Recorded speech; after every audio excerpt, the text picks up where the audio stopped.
আসসালামু আলাইকুম। আমি মোহাম্মদ রেজাল হালাদার আপনাদের সাথে আছি। সুপ্রদর্শক, আজকে একটা পটুয়াখালী ২ বাউফল থানা সূর্যমণি ইউনিয়নের একটা প্রকল্পের ভাইরাল যে ইস্যুটা আপনারা জানেন যে সামাজিক যোগাযোগ মাধ্যমে এটা ভাইরাল হয়ে গেছে। একটা ২টা টয়লেট করতে খরচ হয়েছে প্রায় ২ কোটি টাকা। অর্থাৎ আপনাদের আমি বলি প্রকল্পের নাম সূর্যমণি ইউনিয়ন রামনগর গ্রামে ইদু হাওলাদার বাড়ির মসজিদের টয়লেট বরাদ্দ ১,৯৯,৯৯,৯৯৩ টাকা, প্রায় ২ কোটি। অর্থ বছর ২০২৪ ও ২০২৫ খ্রিস্টাব্দ। অর্থায়নে বাউফল উপজেলা পরিষদ। এখন ঘটনা হলো, আসলে বাংলাদেশের ইউনিয়নে যে একটা এত বড় একটা প্রকল্প করবে, সামান্য টয়লেটে যদি ২ কোটি টাকা বরাদ্দ দেওয়া হয়, তাহলে বোঝেন এই বাংলাদেশ থেকে, সারা বাংলাদেশ থেকে কত হাজার হাজার কোটি টাকা মানে খেয়ে দিয়েছে। আপনারা জানেন, সাবেক সরকারি যারা এমপি মন্ত্রী যারা ছিলেন। যাই হোক, আমি বলতে আছি, বাংলাদেশে উন্নয়নের কথা বলে হাজার হাজার কোটি টাকা বিদেশে নিয়ে গেছেন। স্থানটি হলো বাউফল, অর্থাৎ বাউফল থানা এবং সূর্যমণি ইউনিয়ন। এবং আপনারা জানেন যে পটুয়াখালী ২ এ জায়গার যদি আওয়ামী লীগের আমি এমপি বলি, তাহলে আপনারা ধরবেন আসামা ফিরোজ। বিএনপির এমপি হলে ধরবেন জনাব শহীদুল আলম তালুকদার।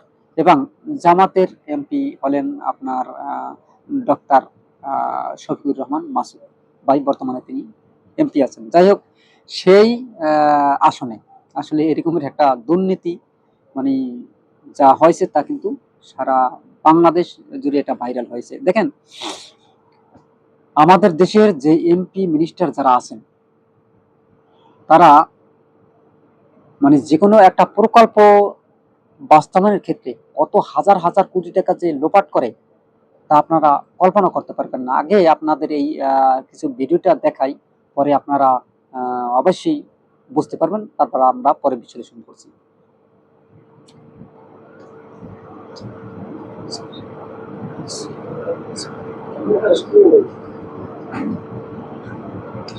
দেখেন, এই যে আমাদের যে প্রকল্পের নামে হাজার হাজার কোটি টাকা লোপাট করা হচ্ছে, এটার বাস্তব কিন্তু প্রমাণ আপনাদের এই যে টয়লেট দ্বারা আপনাদের দেখালাম। দেখেন, ২টা টয়লেট করতে একদম কত টাকা লাগে মনে করেন আপনাদের আনুমানিক?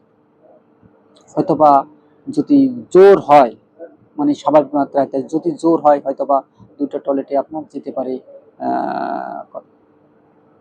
১.৫ লাখ ৩ লাখ, একদম হাইয়েস্ট, একদম সম্পূর্ণ সুন্দরভাবে একদম পাকা টাকা করলে, বা আপনার ৪ লাখই হোক ৫ লাখ হোক, সে জায়গায় যদি ২ কোটি টাকা অর্থ ব্যয় হয়, তাহলে এই যে অর্থটা আসলে কার কার লস হয়েছে? আপনার, আমার, বাংলাদেশের সমস্ত জনগণ। দেখেন, একটা প্রকল্প থেকে এত হাজার টাকা যদি মনে করেন লোপাট করে এবং মেরে খায়, তাহলে সে দেশ কিভাবে উন্নত হবে? দেখেন, আমাদের প্রথম আমরা যে বাংলাদেশ স্বাধীনতা করেছি, আপনারা জানেন যে ১৯৭১ সাল থেকে এই পর্যন্ত প্রায় ৫৩-৫৪ বছর ধরে, কিন্তু বাংলাদেশের সেই অনুযায়ী তেমন কোনো উন্নত নেই। আপনারা জানেন যে দুবাই কত বছর আগে স্বাধীনতা অর্জন করছে। এখন দুবাই পৃথিবীর ভিতর, অর্থাৎ মডেল যত দেশ আছে তার ভিতর কিন্তু অন্যতম হচ্ছে দুবাই। আপনারা এরকমের বিভিন্ন দেশের দিকে আপনারা তাকান, তাদের দুর্নীতি বলতে গেলে জিরো টলারেন্স। আর বাংলাদেশের দুর্নীতি আমরা যদি ধরি, আমি গত পরশু একটা নিউজ দেখলাম যে বিএনপির একজন নেতা, তার বাসায় কয়েক কোটি টাকা, অর্থাৎ কয়েক হাজার কোটি টাকা উদ্ধার করেছে র্যাব। আপনারা জানেন, আপনাদের সেই আসলে আমরা ভিডিওটা আমরা দেখা কি বলবো, আসলে এর ভাষা নেই। দেখেন, আমরা এই বাংলাদেশের মানুষ সাধারণ, একদম অতি সাধারণ। আমরা আসলে কোনো মানুষকে বেশি অ্যাটাক করতে চাই না, এবং কোনো মানুষকেই আমরা হে প্রতিপন্ন করি না। আমরা আবেগী জাতি। আমরা প্রয়োজনে একজন মানুষকে মাথায় তুলে রাখি, এবং যদি মনে করি তারা স্বেচ্ছাচারিতা করে বা এরকম দুর্নীতি করে, তাদেরকে আবার মাথা থেকে আশ্রাইয়ে ফেলে মাটিতে ফেলতে পারি। কিন্তু আসলে এই যে প্রকল্পটা আপনাদের দেখাই, এই প্রকল্পটা যে সূর্যমণি ইপি আপনার রামনগর গ্রামে ঈদুল হালাদার বাড়ির মসজিদের টয়লেট বরাদ্দ, এই যে প্রায় 2 কোটি টাকা। এই টাকাগুলো মানে একটা টয়লেট করতে কত লাগে আপনাদের কাছে প্রশ্ন আনুমানিক, এবং বাকি টাকাগুলো আসলে কোথায় চলে গেল? দেখেন, মানুষ হাত মুখ বা শৌচাগার বা আপনার মল ত্যাগ করবে। ত্যাগ করার জন্য যদি এই বিল গেটস, আপনার হচ্ছে বিশ্বের যে বড় বড় যে ধনী, তারা তো এত কোটি টাকা খরচ করে টয়লেট বানায় না।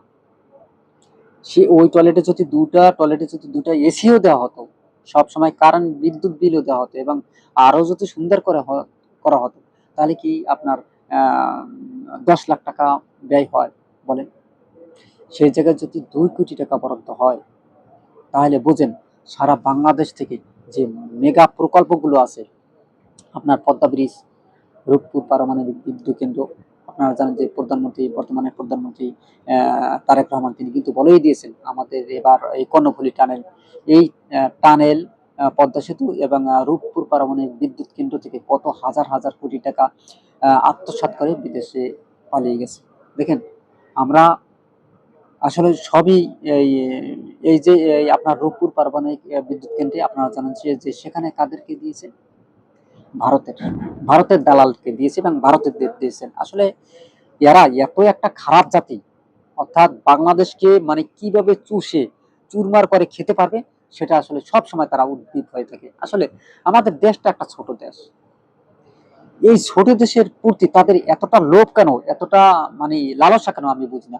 তাদেরকে আপনি যদি জোতা দিয়ে পিটান বা আপনার থতমায় লাথিও দেন, থতমায় লাথি দেওয়া ঠিক না, কারণ আল্লাহ তাআলা মানুষ বানিয়েছে অনেক যত্ন সহকারে, এবং তাদেরকে অপমানও করেন, দেখবেন তাদের মানে কোনো লজ্জা শরম নাই। তারপরে ওই বাংলাদেশের দিকে পরে থাকে, বাংলাদেশের বিরুদ্ধে লড়তে চায়, বাংলাদেশের বিরুদ্ধে যুদ্ধ করতে চায়, বাংলাদেশকে দখলে নিতে চায়। ভাই, কেন?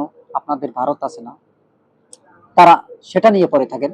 আমাদের এটা দেশ আলাদা একটা স্বাধীন দেশ, এটা নিয়ে আপনারা পড়ে থাকবেন কেন?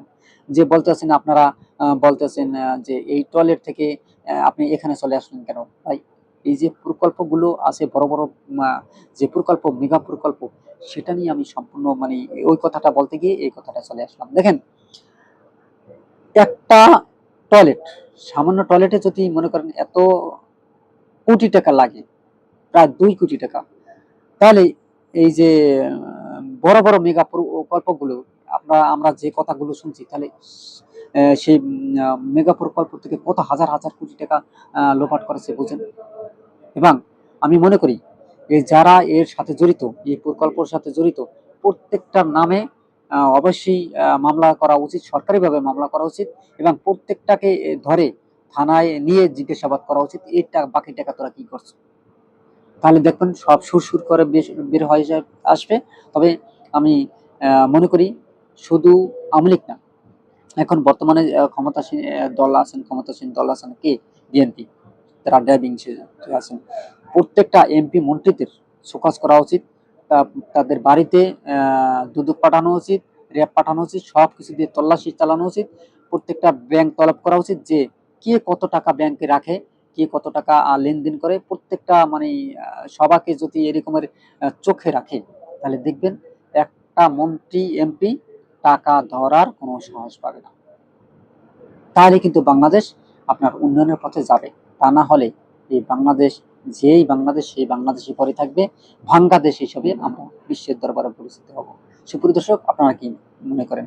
অবশ্যই এই ভাইরাল নিউজটি আপনারা যদি দেখতে চান, এবং আমি আরও ভাইরাল নিউজ নিয়ে আপনাদের সাথে অবশ্যই হাজির হব পরবর্তী কন্টেন্টে। সুপ্রিয় দর্শক, ভালো লাগলে অবশ্যই আর এস বাংলা নিউজ 24-কে সাবস্ক্রাইব করবেন। এরকম নতুন নতুন ভিডিও পেতে বেল বাটন অন করবেন। ভিডিওটি সবাইকে দেখার সুযোগ করে দিন, লাইক ও শেয়ার করে, বেশি বেশি শেয়ার করে। আজ এ পর্যন্তই।